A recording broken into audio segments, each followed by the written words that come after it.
My wife said, "You're the only one," but I found her tracking him on her phone's location. I couldn't breathe when I saw the name. Luca. The same name that had come up in our conversations before. The same name she always said was just a friend. The same name I had begun to feel a knot in my stomach every time she mentioned it. But this was different.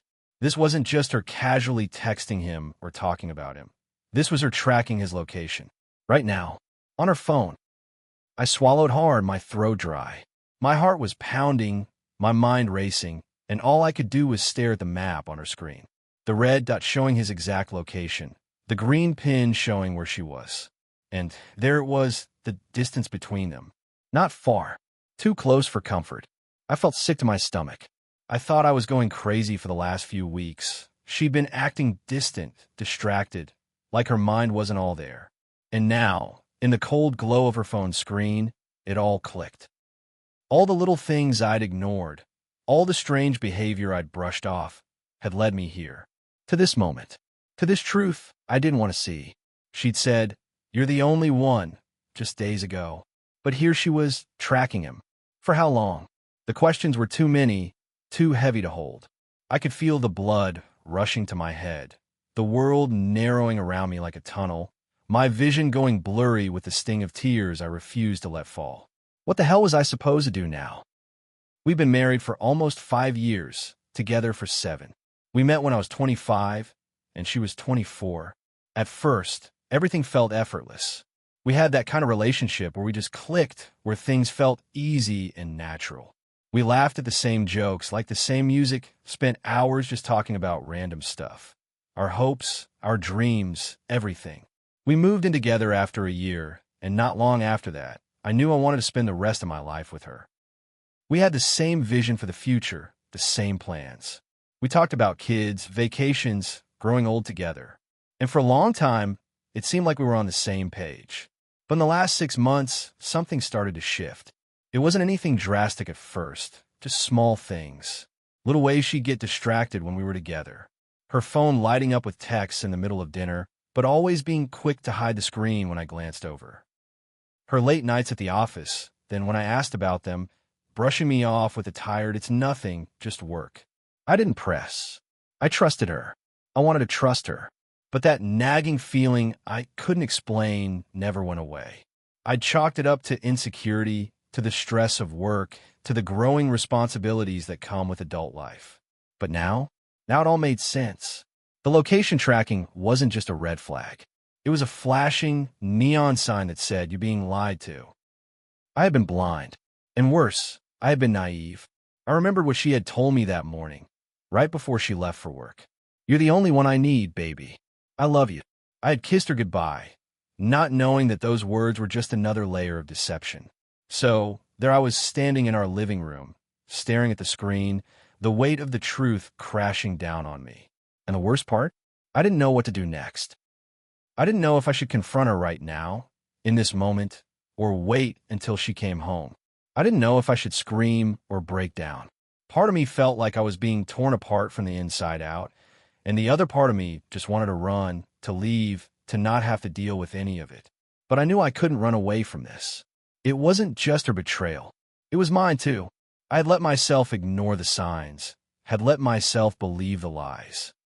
I had let it get this far without questioning it. As I stood there, I felt like a fool. A stupid, trusting fool. When she came home that evening, it was like everything had changed. The air felt different, heavy. I didn't know if she could sense it, if she could feel the shift in the room, but I was on edge. The normal comfort we shared seemed to vanish the second she walked through the door. Her smile was strained, too bright, like she was trying to act normal. But I wasn't buying it. "Hey," she said, hanging her purse on the hook by the door. "How was your day?" I didn't respond right away. I couldn't. My mind was still reeling. The image of that map still burned into my brain. I finally took a deep breath, turned to face her, and said the only thing that felt honest. "I need to ask you something." Her eyes flickered nervously, but she smiled again. "Okay, what's up? Why were you tracking Luca's location?" The words came out faster than I intended, but they were out there now, hanging between us. My voice felt foreign, strained, like it didn't belong to me. For a moment, Her face froze. Her smile faltered, and I saw the flicker of guilt flash in her eyes. "What are you talking about?" she asked, voice too high, too quick. "I saw it, Kara," I said, my voice barely above a whisper. "I saw the app. You've been tracking him. For how long?" Her breath caught. She opened her mouth to speak, but nothing came out. For a few seconds, she stood there like she was trying to find the right words, or maybe just trying to figure out how to lie her way out of this. But I wasn't giving her the chance. I was done being lied to. "Please, Chris, just let me explain," she said after a long pause, her voice trembling. "It's not what you think." I shook my head. I didn't know if I could listen to any more of her explanations. I didn't want to hear more half-truths. "No, Kara," I said, my voice firmer now, though it still felt like it was cracking. "I saw the messages, too. You've been hiding things from me. You've been lying. So just tell me what's going on. What's been going on with you and Luca?" Her face turned pale. She took a step back, and for the first time in years, I saw her genuinely scared. Not scared for me, not scared for us, but scared for herself. "I didn't mean for this to happen," she said, tears welling in her eyes. "I never wanted to hurt you." "Then why did you do it?" I asked, my voice quieter now. "Why did you let it go on this long? Why didn't you tell me the truth?" She wiped her eyes with the back of her hand. "I'm sorry, Chris. I didn't know how to stop it. I didn't want to lose you, and I didn't want to hurt you, but I was confused. I didn't know what to do." Confused. The word stung. I could hear her saying it, but it didn't make anything better. It didn't explain the lies. It didn't explain why she had been tracking his location, why she had been so secretive. "I'm not a fool, Kara," I said, voice breaking. "I've been patient. I've trusted you, but you've been hiding something from me for months. And now you're telling me you were confused." I couldn't hold back the anger anymore. It bubbled up, raw and uncontrollable. "I don't know if you expect me to just forgive you for all of this. I don't know if I can." "I didn't want this," she whispered again, her voice cracking. "I love you, Chris. I do. But I've been falling for him. I didn't know how to stop it. I don't want to lose you, but I don't know how to stop these feelings I have." And there it was. The truth. The one thing I hadn't wanted to hear. She had fallen for him. I felt the weight of it pressed down on me, crushing me. I didn't know what to say. I didn't know if I should scream or cry or just walk away. The woman I had trusted, the woman I had spent years building a life with, had fallen in love with someone else. And there was nothing I could do to change that. "I think we're done, Kara," I said, finally forcing the words out. "I think we need to be done. I don't know what happens next. Part of me wants to move on, wants to walk away and never look back. But I can't help but wonder if there's a chance we could fix this. If there's a chance I can forgive her, or if I even should. But right now, I don't know what I'm supposed to feel. I don't know what comes next. All I know is that I'm not the one she wants anymore. And that hurts more than anything else." Part 2. The next few days were a blur of emotions, questions, and a crushing sense of disbelief. I couldn't get her words out of my head. "I've been falling for him." That sentence echoed through my thoughts like a drumbeat, relentless and unforgiving. I kept replaying it, trying to understand it, trying to make sense of it. But I couldn't. The woman I had trusted, the one I had spent years building a future with, had fallen for someone else. I didn't know what to do with that. The silence between us was suffocating. I stayed in our apartment for the first few days, moving through the motions like a zombie. I didn't want to leave because I didn't know where to go, but I didn't want to stay either. Kara was still there, of course. She didn't leave. She kept trying to talk to me, kept apologizing, kept saying things like "I never meant for this to happen," or "I don't want to hurt you." But nothing she said felt real anymore. Every word felt like another thread unraveling between us. She didn't want to hurt me, but she did. And that was the truth, plain and simple. On the third day, I decided to leave. I didn't know if it was the right thing to do, but I couldn't stay in the same place, breathing the same air, pretending like nothing had happened. I packed a bag, grabbed my keys, and walked out without saying anything. She didn't stop me. I don't know if she thought I'd come back, or if she was giving me space, or if she just didn't know how to fix what had been broken. But I left. I didn't know where I was going, just that I needed to get away. I ended up staying at a friend's place. Mark, an old college buddy, offered me his couch, and I took it without hesitation. The minute I walked through his door, I collapsed onto the couch, feeling like I had just been hit by a freight train. I couldn't stop thinking about Kara, about what she had done.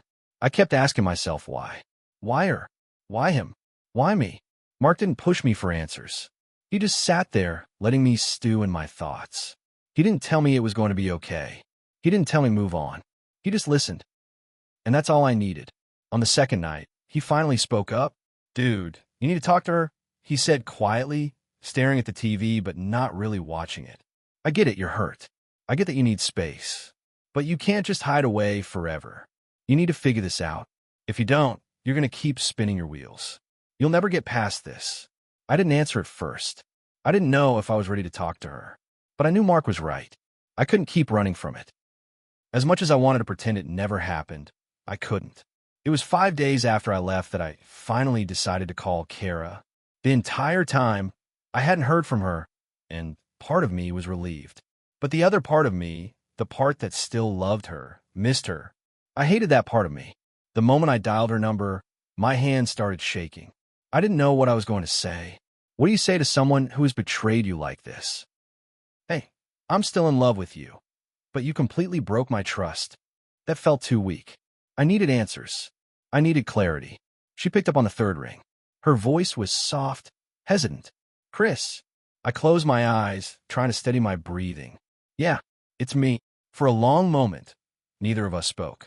I could hear her exhale on the other end of the line, like she was waiting for me to say something. How do you even start this conversation? I don't know what to say," I finally admitted. My voice cracked. "I don't know where we go from here." She was quiet for a few seconds. "I don't either," she whispered. "But I want to talk. I need to explain." I let out a shaky breath. "I don't know if I want to hear it, Kra. I need you to listen, please," she pleaded. "Just, please, don't shut me out." "Not yet." I sat up, feeling the weight of her words pressing on me. "Okay," I said, my voice barely above a whisper. "I'm listening." She hesitated before speaking again. "I don't want to make excuses, but I want to explain what happened.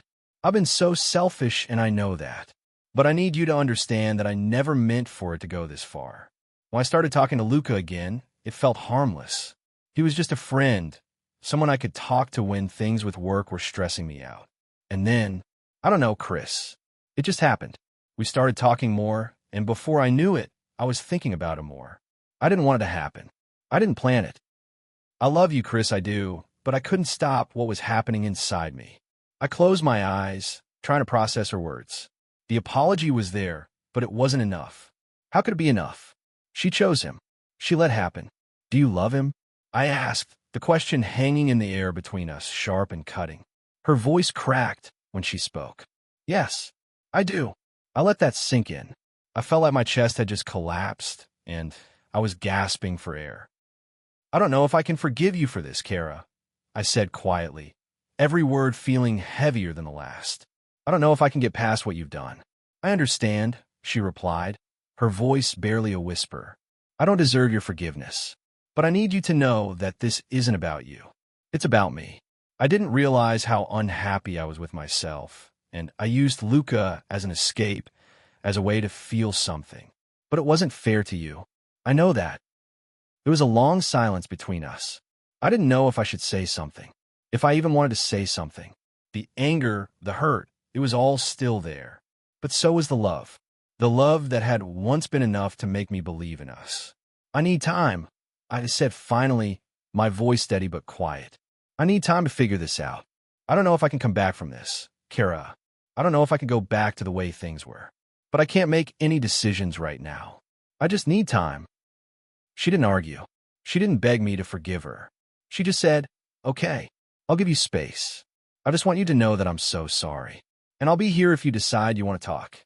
I hung up the phone, feeling both relieved and completely empty. I didn't know if there was a future for us. I didn't know if we could ever go back to what we had.